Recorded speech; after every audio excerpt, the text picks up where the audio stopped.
All right, so here we are, guys. This is hole number 1, redesigned fairway and holes. You can see the trees are now objects. And one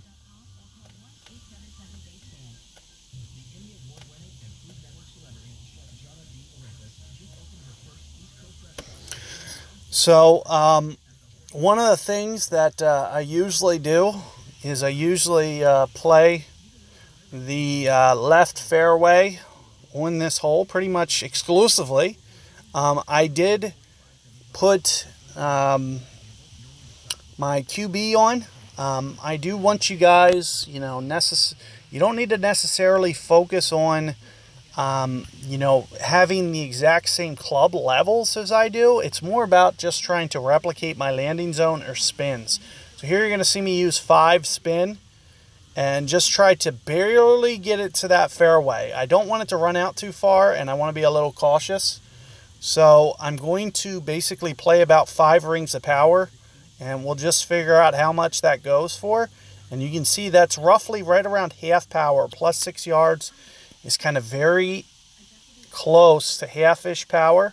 So here you're going to see me just kind of crank it up a little bit, just enough to basically do this very safely. And hopefully get just enough on to where it hits that front of that fairway. And you can see with the amount of run out that I have there, that it's enough to get it out to the middle of the fairway. So I do have some different clubs for you guys now, because I wanted to play a little bit more Tour 4 based for you guys with the way that I go about doing it. But I do want you guys to be aware that it really doesn't matter ball guide wise. If you can just kind of replicate those spins, it really doesn't matter what club you're using. The biggest thing is accuracy. So, I'm going to be forfeiting a lot of accuracy to Andrew now. So with the fact that my woods are no longer quite as precise, my irons not quite as precise either, it could be the difference between winning a shootout and losing a shootout. So I do want you guys to be fully aware of that. And here you can see me using a Viper. And we are going to try to focus on maybe getting it right in here. Now keep in mind with my Viper, we are looking at 1.9 per ring. And you can see where I'm doing with my ball guide and kind of my run out. At 1.9 per ring, I'm going to need to go at least 3 rings. I'm going to do a little bit of an overplay because of the fact that the wind's so strong. So I need to be thinking always about wind effect. And with that in mind, I'm basically going to overplay the wind in hopes that, and there I can get my perfect ball, in hopes that that wind effect, that little extra that I went was enough. And it looks like it's not. It might have to do about the sloped fairway. So it could be, still a very up and down fairway over there on the left, which makes things a little bit more challenging. So that is something to keep in mind when you're going through all these Tour 4 holes.